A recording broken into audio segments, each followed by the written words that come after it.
우리 제목을 한번 같이 읽어보죠. 시작. 영적 성장의 비결. 영적 성장의 비결에 대해서 우리 같이 나누도록 하겠습니다. 우리가 어렸을 때에 피터팬이라는 동화책을 우리 한 번쯤은 아마 읽어봤을 것입니다. 그건 읽지 못했어도 이 영화로도 많이 나왔고, 또 한 번쯤은 이 대충 그런 스토리나 내용에 대해서는 아마 들어보셨을 것입니다. 이 피터팬은 어른이 되는 것을 거부하죠. 어른이 되려고 하지 않습니다. 어른이 되면 순수함도 잃어버리고 꿈도 잃어버리고 욕심과 욕망에 빠져서, 그래서 참 아이들이 보기에 못된 그러한 어른이 되기 때문에 그렇죠. 동화에서도 나쁜 어른을 상징하는 후크 선장과 함께 싸워서 결국에는 이깁니다. 그런데 이 동화책의 교훈을 우리가 잘 살펴보면 나쁜 어른이 되느니 차라리 어린아이로 남아라, 이런 얘기가 아니죠. 피터팬은 아이로서의 순수함도 가지고 있지만 어른처럼 도전적이고 용맹적인 그런 모습 또한 갖추고 있습니다. 그래서 어른이 될 수밖에 없는 우리들에게 피터팬은 사실상 성인이 되더라도 잘 성장해야 된다. 잘 성장해야 하는 그런 모델과 같은 존재라, 그렇게 우리에게 말해주는 것입니다. 그러니까 피터팬이라는 동화가 우리에게 주는 의미는 사회와 환경에 얽매여서 어쩔 수 없이 변질된 그런 성장이 아니라 순수하고 또 꿈과 도전과 자유함을 가지고, 그리고 제대로 된 어른답게 성장해라 라는 의미인 것이죠. 그래서 성장하지 말라라는 것이 아니라 성장하되 제대로 성장해라, 그러한 것입니다. 이 성경도 우리 그리스도인들이 성장해야 된다라고 말씀하고 있습니다. 사도 바울이 에베소 교회에 보내는 편지에서 우리가 다 하나님의 아들을 믿는 것과 아는 일에 하나가 되어서 온전한 사람을 이루어서, 그래서 그리스도의 장성한 분량에까지 이르러야 한다. 사도 바울은 그렇게 말씀하고 있습니다. 그래서 성도는 그리스도께서 요구하시는 그러한 기준이 있는데 거기까지 이르러야 한다. 거기까지 성장해야 된다 말씀하고 있는 거죠. 또 히브리서에서도, 이 히브리서는 그 제목에서 알 수 있듯이 유대인 그리스도인들 공동체에 보내는 그러한 편지인데요, 여기서 보면 왜 그렇게 신앙생활을 오래 하고서도 말씀의 초보만 소화할 수 있는 젖먹이로만 이렇게 남아있느냐, 말씀의 단단한 것을 소화할 수 있도록 성장해야 되지 않겠느냐, 이렇게 말씀하고 있습니다.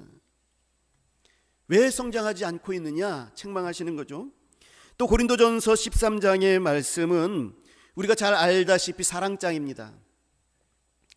우리가 내 몸을 불사르게 내어줄지라도 사랑이 없으면 내게 아무 유익이 없느니라 쭉 사랑에 대해서 얘기합니다. 사랑은 오래 참고 사랑은 온유하며 사랑은 무례히 행치 아니하고 쭉쭉쭉 얘기하고 난 후에, 그러면서 사도 바울이 얘기합니다. 나는 어린아이였을 때는 깨닫는 것이나 생각하는 것이 어린아이와 같았지만, 그래서 이제는 성장했으니 나는 어린아이의 것을 버렸다. 그리고 어른의 것을 취하였다라고 얘기하는데, 이 어른의 것이 바로 이 사랑이라는 것이죠. 여기서도 말씀하고 있는 바가 무엇입니까? 우리는 어린아이와 같은 그런 어리석은 것들, 헤아리지 못하는 그런 것으로 있는 것이 아니라 성장해야 된다라는 것이죠. 그 성장의 정점이 이 사랑이라는 것을 말씀하고 있는 것입니다. 영적인 성장을 이야기하고 있는 것이지요. 그래서 오늘 본문에 보게 되면 요한이 편지를 보내는 이 교회의 대상 그룹에 대해서 언급을 하고 있는 것을 볼 수가 있어요. 아이들에게 말씀한다. 그리고 또 청년들에게 말씀한다. 그리고 아비들에게 말씀한다. 이렇게 지금 말씀하고 있습니다. 그래서 이 아이들 또 청년 또 이 아비들에 대한 이 호칭에 대해서 이 신학자들이 또 여러 의견들을 가지고 있어서 이견들이 있습니다. 어떤 분들은 실제로 이 교회, 지금 요한이 보내고 있는 이 교회에 어린아이들에게, 그리고 청년들에게, 그리고 이 아비들에게, 나이 많으신 어르신들에게 이런 실제 나이를 언급하면서 지금 요한이 이 말씀을 하고 있는 것이다, 이렇게 얘기하시는 분들도 계십니다. 또 어떤 분들은 특별히 이걸 구별할 필요가 없다, 교회 전체 성도에게 대상으로 해서 말하는 거니까 이런 것들에 대해서는 신경 쓸 필요가 없다라고 말씀하시는 분들도 계십니다. 그런데 저는 이러한 이 구별, 아이, 청년, 또 아비의 이러한 구별들은 영적으로 성장하는 단계 가운데 있는 그리스도인들을 이야기하는 것이다 라고 보고 있습니다. 왜냐하면 굳이 아이와 청년과 아비를 두 번씩이나 되풀이해서 언급하면서 어둠의 세력과 적그리스도로부터 자신들을 지켜야 한다는 그런 말씀들과 연결이 된 것을 보게 되면 강해져야 하고 또 영적으로 싸움에서 승리하도록 성장하라라는 그런 메시지가 여기엔 담겨 있는 것이기 때문에 그렇습니다. 이렇게 봤을 때에 요한이 말한 아이들은 복음의 말씀을 듣고 예수님을 영접한 지 얼마 안 된 사람들을 얘기하는 거죠. 아이들아 라고 하면서 요한이 얘기하는 것은, 요한이 나이가 지긋하게 들었던 때의 편지를 쓰는 것이기 때문에 아이들아 라고 얘기할 때에 이 아이들은 복음을 듣고 예수님을 영접한 지 얼마 안 된 그런 부류들을 말씀하는 것이죠. 그리고 또한 시간이 흘렀어도 여전히 자라나지 아니하고 있는 영적인 초보자들에 대해서도 이야기하고 있는 것입니다. 이분들은 말씀을 배우고 하나님의 뜻을 더 알아가야 하는 분들입니다. 계속해서 내가 드러나는 영적인 초보에 있는 분들은 자꾸 내가 드러나죠. 내가 자꾸 드러납니다. 내가 드러나는 것을 죽이고 나 대신에 예수 그리스도께서 드러나는 삶을 배워가는 그러한 것입니다. 내 욕심 대신에 주님의 뜻을 따르는 것, 그리고 내 자존심보다 하나님의 영광을 더 소중하게 여길 줄 알게 되는 것, 또 성내는 것, 또 무례한 것, 이런 성질들을 다 죽이고 우리 주님을 위해서 희생할 줄 알고 또 사랑할 줄 알게 되는 것, 이것을 배워가는 그러한 단계에 있는, 그런 필요가 있는 그런 사람들을 이야기합니다. 우리가 아기에서 성인으로 자라나기까지, 우리들의 육신이 자라나기까지는 약 20년 걸린다라고 이렇게 볼 때에 우리들이 영적으로 성장하는 것도 시간이 필요합니다. 하나님께서 우리를 다루시고 또 우리를 또 연단하시고 우리에게 가르쳐 주실 그런 시간들이 필요한 것이죠. 아까 말씀 나눴던 히브리서에 보게 되면 5장 14절의 내용인데요, 단단한 음식은 장성한 자의 것이니 그들은 지각을 사용함으로 연단을 받아서 선악을 분별하는 자들이다, 이렇게 말씀하고 있습니다. 그러니까 단단한 음식을 먹을 수 있는 분들은 어떤 분들이냐면 연단을 받은 자들이에요. 여러 가지 이 세상과 접하면서 거기서 여러 가지 환난과 시련 속에서 견뎌내고 말씀으로 이겨내서, 그래서 어떤 말씀이든지 그 단단한 말씀을 다 소화해낼 수 있는 그러한 말씀, 그러한 단계에 있는 분들, 이러한 분들을 성숙한 분들이다, 이렇게 이야기를 하는 것입니다. 이렇게 연단을 받고 성장해 가고 있는 사람들, 그런 사람들을 청년들이다, 이렇게 말씀하고 있는 것입니다. 이 청년들은 그리스도 안에서 계속해서 자라납니다. 청년들은 악한 자를 이길 만큼 강하게 자라난 사람들입니다. 우리나라를 지키고 있는 군인들이 청년들이죠. 이 청년들이 체력이 이때 가장 강한 때이죠. 그래서 이들이 총검을 들고 훈련을 받으면서 싸우는 것이죠. 이 청년들은 훈련을 통해서 체력을 키우고 그리고 지식과 업무를 습득합니다. 성도들이 말씀 안에서 잘 자라나게 되어지면 예수님이 사탄을 말씀으로 이겼던 것처럼 우리들도 말씀으로 이 사탄을 이길 수 있는 것입니다. 물론 질 때도 있죠. 그러나 예수님 때문에 우리는 계속해서 승리하고 일어나게 되는 것입니다. 우리들의 결국은 승리하는 것이죠. 이게 연단입니다. 쓰러졌을지라도 넘어졌을지라도 다시 일어나서 하나님의 말씀을 붙들게 되는 그런 과정들, 이것이 연단이죠. 베드로가 그토록 자신만만해서 다른 제자들은 예수님을 다 버리고 도망할지라도 나는 절대로 결코 예수님을 버리지 않겠습니다. 끝까지 예수님과 함께 있겠습니다. 그렇게 자신만만했었죠.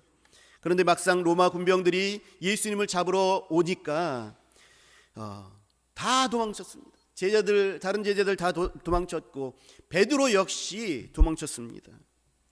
베드로가 도망갔다가 예수님께서 대제사장 집에 지금 뜰에 잡혀 계신다라는 소식을 듣고 살며시 대제사장 그 바깥뜰에 가서 거기서 불을 쬐고 쪼그려 앉아 있습니다. 그런데 이 대제사장의 여종이 이 베드로를 알아봤어요. 그래서 베드로에게 가서 당신 예수와 함께 있었던 자지, 예수와 함께 동행하면서 다녔던 그 사람 맞지? 이렇게 얘기를 하니까 나는 예수님 전혀 몰라, 예수님과 함께 있지 않았어 라고 이야기를 합니다. 이렇게 해서 다른 사람들이 합세해서 3번을 질문을 하니까 부인하게 되는데 나중에는 예수님을 저주하면서까지 부인하게 되죠. 예수님을 욕하면서까지 부인하게 됩니다. 그때에 예수님과 이 베드로가 눈이 마주쳤다, 그렇게 성경은 기록하고 있어요. 베드로가 밖으로 도망 나와서 펑펑 울죠. 펑펑 웁니다. 베드로가 완전히 박살난 거예요. 그토록 기고만장하고 뭐든지 다 이뤄낼 수 있을 것만 같았던, 자신만만했던 이 베드로가 완전히 박살이 났습니다. 이때 사탄이 얼마나 그 마음에 시험을 주었을까요? 니까짓 게 무슨 예수의 수제자라고 지금까지 거들먹거리면서 그렇게 다녔냐? 그렇게 다니더니 예수를 저주하고 도망나와? 너는 더 이상 예수의 제자가 아니야. 너 같은 자가 어떻게 예수의 제자가 될 수 있어? 충분히 사단이 이렇게 공격했을 것입니다. 나머지 제자들도 마찬가지였겠지요. 예수님께서 십자가에 못 박히시고 사흘 만에 부활하신 후에 두려워서 모여서 떨고 있는 제자들에게 나타나셨습니다. 그리고 제자들에게 다시 사명을 확인시켜 주셨죠. 성령을 받으라. 그리고 아버지께서 나를 보내신 것처럼, 그래서 이 모든 과정들이 아버지께서 나를 보내셔서 내가 이루어내는 그러한 과정이었는데 아버지께서 나를 보내신 것처럼 나도 너희들을 보낸다, 예수님께서 말씀하여 주셨습니다. 이렇게 말씀하여 주셨는데도 제자들은 나 고기 잡으러 간다, 나 고기 잡으러 갈 거야, 다시 갈릴리 고향으로 올라갑니다. 예수님께서 거기까지 따라오셨어요. 그리고 베드로를 대면하셨습니다. 그리고 네가 나를 사랑하느냐? 예수님께서 묻습니다. 내가 예수님을 사랑합니다. 네가 나를 사랑하느냐? 영어포 3번을 물으셨을 때에 주께서 나를 사랑하시는 줄, 내가 주를 사랑하는 줄 주께서 아시나이다 근심하며 베드로가 고백할 때에 예수님께서는 내 양을 먹이라, 내 양을 치라 라고 말씀하여 주시면서 그 사명을 다시 한번 회복시켜 주십니다. 사명을 잃어버린 베드로에게 우리 하나님 예수님께서는 사명을 다시 일깨워 주시는 말씀이 있죠. 자기의 자신만만했던 그 성품들이 다 깨어지고 예수님의 사명이 베드로를 이끌게 하시는 거예요.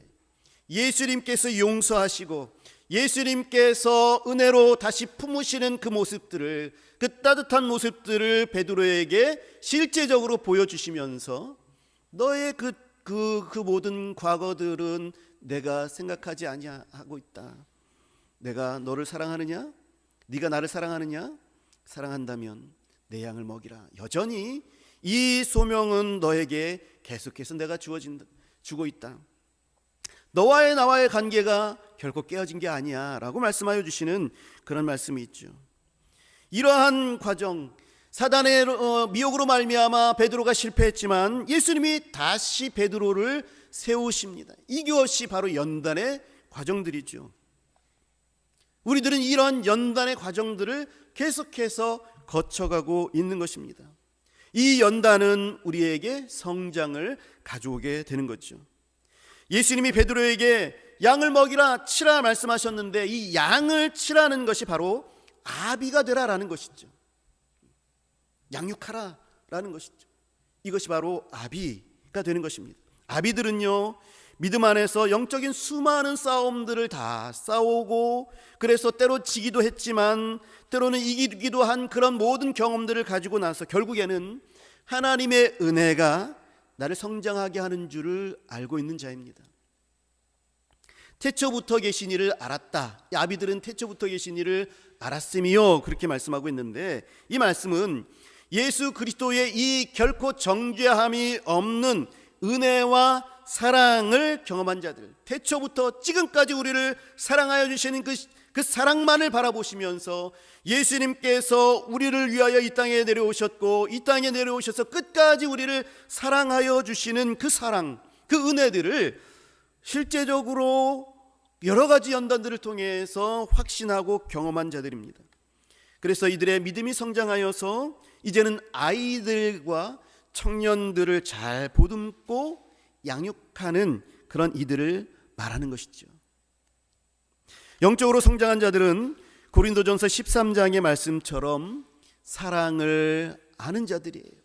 예수 그리스도의 그 깊은 사랑, 하나님의 그 크신 사랑을 아는 자들이에요. 그 사랑이 그 마음 가운데, 그 심령 가운데 가득 채워져 있는 사람들입니다. 이 가득 채워졌다라는 것은 하나님께서 사랑을 주실 때에 그 사랑을 알고 깨닫고 감격하는 거죠.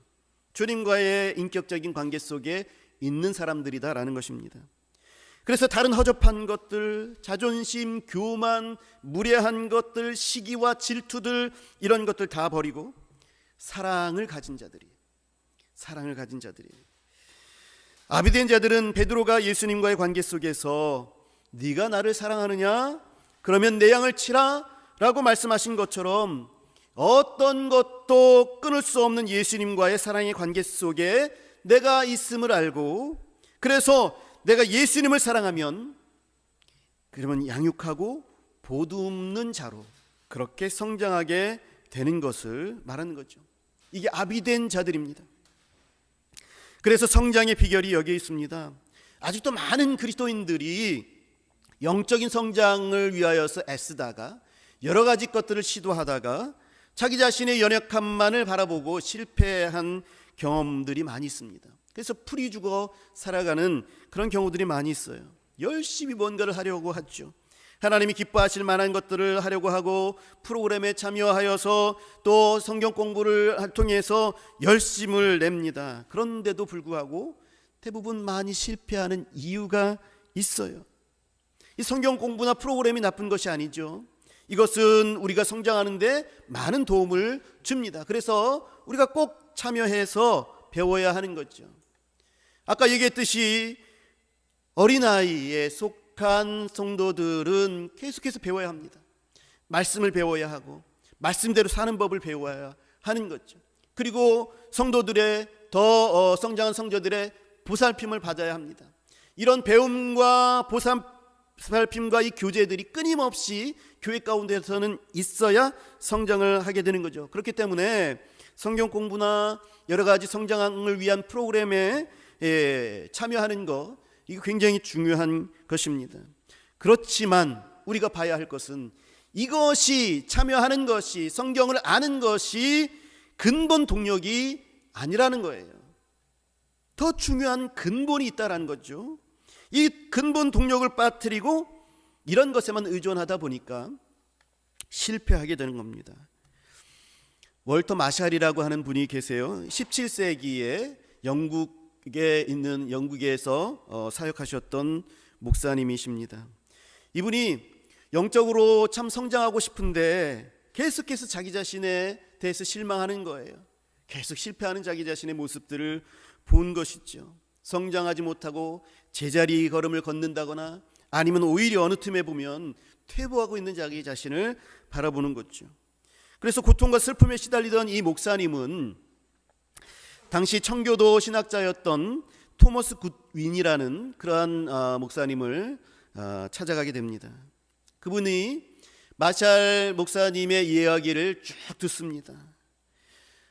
마샬 목사님은 또 양심에 짓눌렀던 몇 가지 자기의 죄악에 대해서도 또 고백하죠. 그러면서 내가 이렇게 애를 쓰고 노력하는데도 불구하고 내 영혼이 성장하는 것을 나는 경험하지 못하고 계속해서 실패하는 느낌이 든다. 그것 때문에 슬프다라고 이야기하는 것을 이분이 계속 쭉 듣습니다.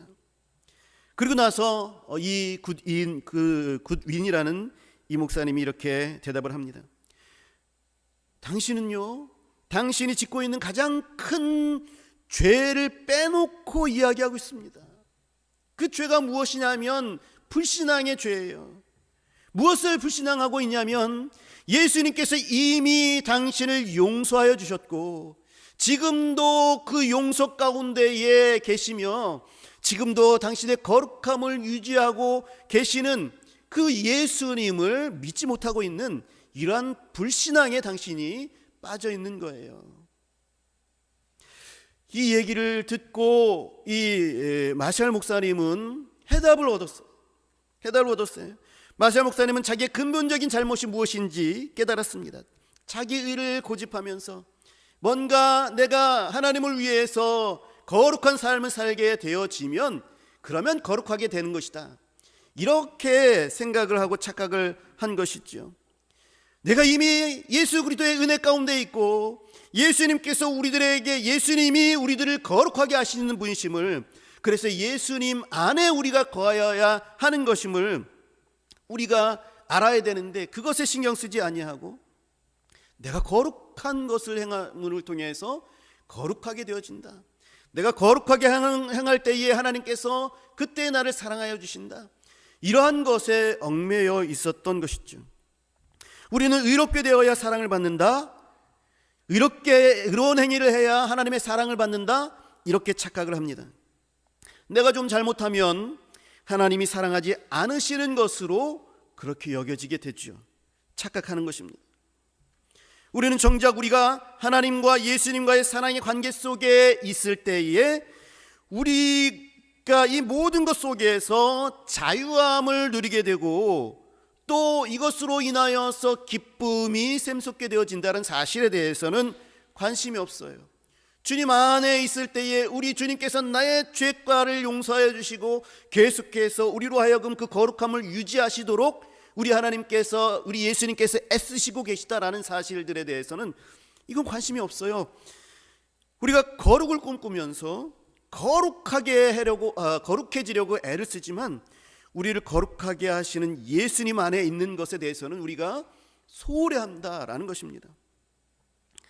그러니까 예수님께서만 우리의 거룩함의 방편이 되는 것, 그 예수님만이 우리를 거룩하게 하시는 분이시다라는 것을 우리는 배웠음에도 불구하고 그것에 대해서는 무지하게 되어지고 저 멀리 구석으로 박아놓고 이 예수님보다도 엉뚱하게 우리 스스로가 거룩해지려고 하다가 보니까 계속 실패하게 되는 거죠. 예수님께서 사역을 하실 때에 이방인 백부장이 백부장에 대해서 예수님께서 아주 놀라워하시면서 야, 이만한 믿음을 가진 자가 없다라고 칭찬하신 적이 있어요. 이 백부장의 종이 아주 심한 중풍병에 걸려 있습니다. 다른 복음서에서는 죽게 되었다라고 이렇게 말씀하고 있죠. 그래서 백부장이 예수님을 찾아와서 무릎을 꿇고 이방인인데도 불구하고 우리 종을 낫게 해주십시오라고 간청을 합니다. 그래서 예수님께서 그래 내가 가서 고쳐주마 하고 집으로 가시려고 하는데 백부장이 이렇게 얘기합니다. 주여, 내 집에 들어오심을 내가 도저히 감당하지 못하겠습니다. 주님은 명령만 하시면 이 질병도 주님의 명령을 받고 그래서 물러가지 않겠습니까? 나도 군인인데 내 수하에게 내가 명령을 내리면 가라라고 명령을 내리면 이 수하는 가고 또 오라라고 하면 이 수하는 내게 옵니다. 마찬가지로 예수님께서 이 질병을 주관하여 주시는 분이시기 때문에 이 질병에게 명령만 하시면 이 질병이 떠나가지 않겠습니까? 그렇게 이야기를 하는 거죠. 예수님께서 이 얘기를 듣고 이런 믿음은 내가 이스라엘 백성 중에서 내가 찾아볼 수가 없었다. 이방인인데도 불구하고 이런 백성 중에서 내가 찾아볼 수가 없었다라고 그렇게 말씀하셨습니다. 이 말씀 가운데에 중요한 메시지가 있습니다. 이 백부장은 병고침의 근원이 어디서부터 오는지를 정확하게 알고 있었습니다. 질병이라도 순종하는 분이 바로 예수 그리스도였다라는 거죠. 여러분, 우리 예수 그리스도께서는 어떤 분이십니까? 바람과 파도를 순종하게 하시는 분, 그분이 바로 예수 그리스도이신 것입니다. 우리를 죄에서 깨끗하게 하시고 우리의 죄를 용서하실 수 있는 분, 우리로 하여금 거룩하게 하시는 분, 그리고 그것을 유지하게 하시는 분, 그분이 바로 예수 그리스도다라는 것입니다. 그러니까 우리 예수 그리스도께서 우리를 성장하게 하시는 분이십니다. 그런데 우리는 정작 예수님께 나아가서 거룩을 요청하고 그 거룩함을 유지하는 그런 것에는 관심이 없고, 대신에 우리를 거룩하게 하는 요인을 내가 뭔가를 잘해야 하는 것으로 착각하는 거죠. 그래서 우리를 거룩하게 하는 요인은 예수님이 우리를 거룩하게 하시는 거다, 예수님에게 있다라는 것입니다. 여러분 기억하십시오. 우리가 거룩한 행위를 해서 거룩해지는 것이 아니라 예수님이 우리를 거룩하게 하시면 우리가 거룩하게 행할 수 있는 겁니다. 이거 잘 이 순서를 잘 기억해야 됩니다. 이 순서가 바뀌니까 우리가 계속해서 실패하는 거예요. 우리가 거룩하게 행동해서 거룩해지는 것이 아닙니다. 예수님께서 우리를 거룩하게 하셔서 우리가 거룩하게 되어서 거룩한 행동을 하는 거예요. 그 거룩함의 요인이 내 행동에 있는 것이 아니라 예수님에게로부터 온다라는 거죠. 그러니까 우리는 어떻게 됩니까?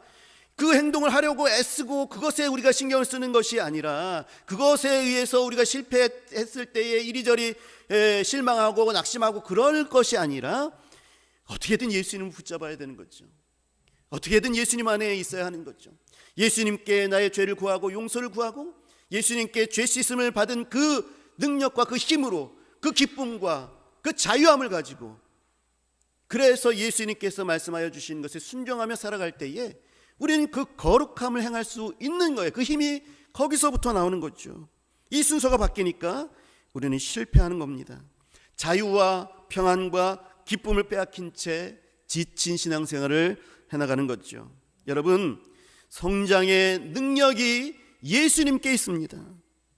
그래서 영적인 성장의 비결은 나의 성장을 위한 힘이 예수님께로부터 나온다는 것을 확신하는 믿음이에요. 예수님께서 나를 사랑하신다는 확신을 가질 때에 비로소 나는 예수님을 사랑할 수 있어요.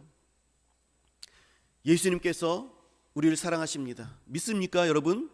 내 마음 가운데 한번 대답해 보십시오. 잘 곰곰이 생각해 보시고, 우리 하나님께서, 우리 예수님께서 나를 사랑하신다. 여러분 믿으십니까? 아멘.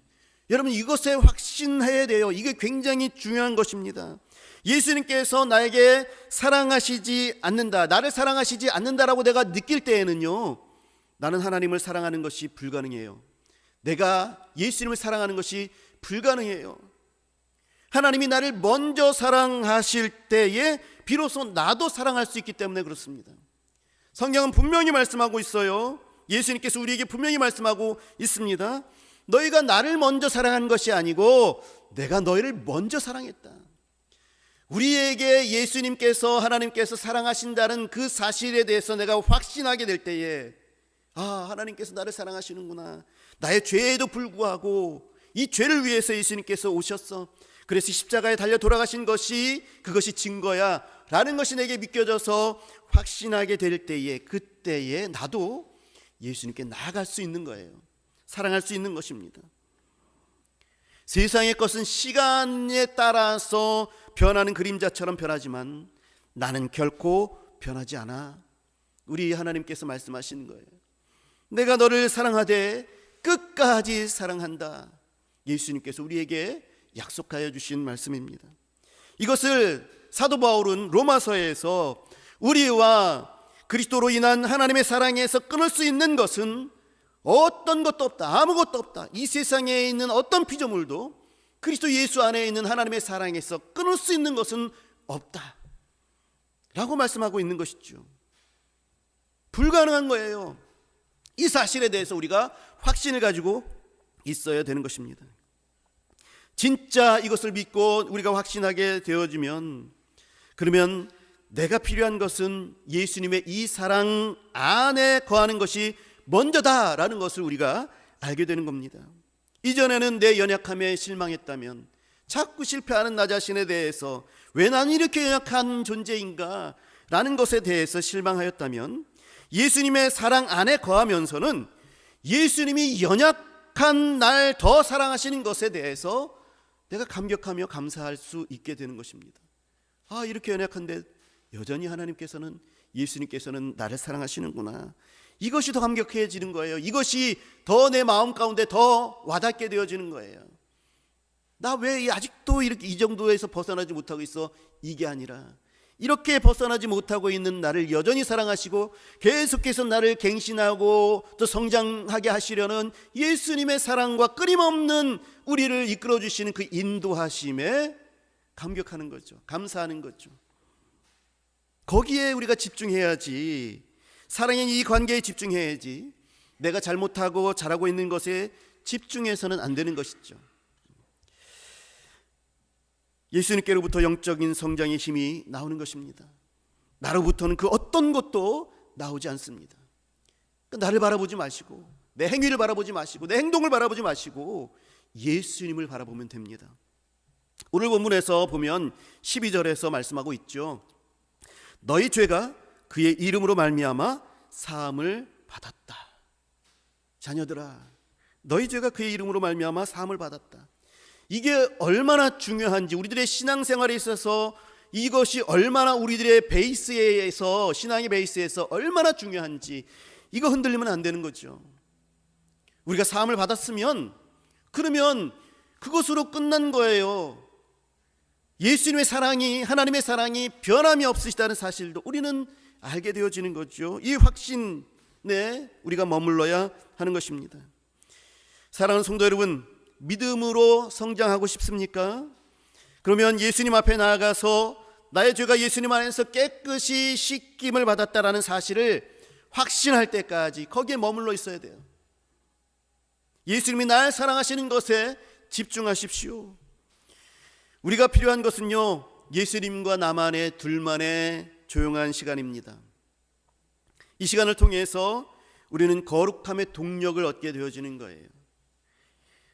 하나님의 사랑, 예수님의 사랑을 내가 입었다면 그 사랑 때문에 나도 사랑할 수가 있게 되는 것입니다.